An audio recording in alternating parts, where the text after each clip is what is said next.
Il a fait 3800 km vers l'Afrique pour, comme il le dit, réduire les distances et combattre le Noma. C'est une maladie qui déforme en fait le visage d'enfants africains, d'enfants défavorisés. Paul Depré, on l'avait rencontré avant le grand départ chez lui, à Riez, près de Chimay. On a pris de ses nouvelles pendant son périple. Le voici aujourd'hui revenu. Et à l'accueil, à l'aéroport, il y avait Valérie Mailly, mais il n'était pas le seul.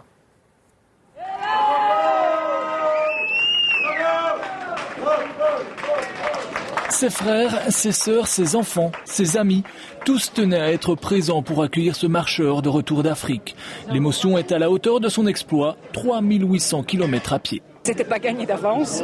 Et puis il est là, en bonne santé. On a réussi notre pari. Il a marché les 3800 km et nous, on a assuré derrière tout ce qui était l'intendance pour lui, pour le projet. Et je pense qu'on peut être tous contents. Je crois qu'il est revenu plus en forme que lorsqu'il est parti, en fait. Il est beau à voir parce qu'il est dans une joie incroyable. Sa longue marche a commencé sous la neige. C'était le 14 février dernier, jour de la Saint-Valentin. Son départ se voulait être un cri d'amour pour son projet humanitaire. Il partait de Chimay pour rejoindre le Maroc en une centaine d'étapes et une moyenne de 40 km par jour.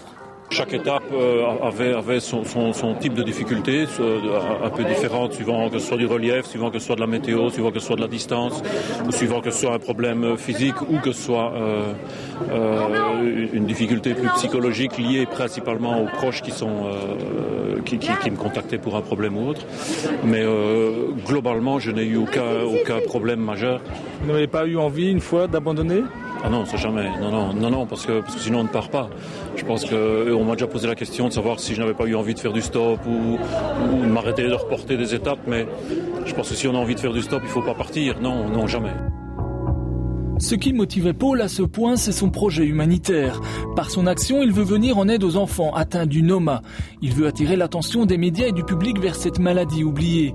Un fléau qui s'attaque aux enfants victimes de la pauvreté et de la malnutrition. Ces jeunes malades meurent souvent dans la souffrance et l'indifférence. C'est donc pour combattre cette fatalité que Paul a marché des jours durant. Hier, il terminait sa longue marche sous le soleil du Maroc, accueilli une fois de plus chaleureusement. Qu'est-ce que vous retiendrez de cette expérience ?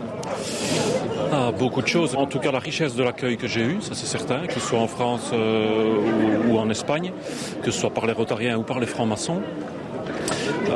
Peut-être aussi que le mot solidarité, en définitive, est un mot qui a apporté énormément de bonheur aux deux parties. Je veux dire, la preuve en est ici. Il y a toute une équipe fantastique qui a pris un énorme plaisir à travailler avec moi sur ce projet-là. Et je pense qu'au bout du compte, on arrivera modestement à apporter beaucoup de bonheur à des mamans qui vont retrouver un enfant ou à des enfants qui ont un avenir.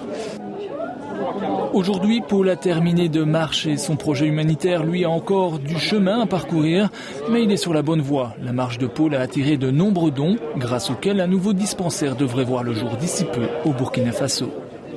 Et Paul a pu récolter exactement 184 000 € pour lutter contre cette maladie qu'est le Noma. On l'a entendu, son aventure se termine, mais pas sur son site internet. Vous allez y faire un tour, www.piednomade.be. On y trouve les photos, notamment de cette longue marche en solitaire, des vidéos, les impressions de Paul au fur et à mesure que le voyage avance, et différents renseignements aussi concernant sa fondation.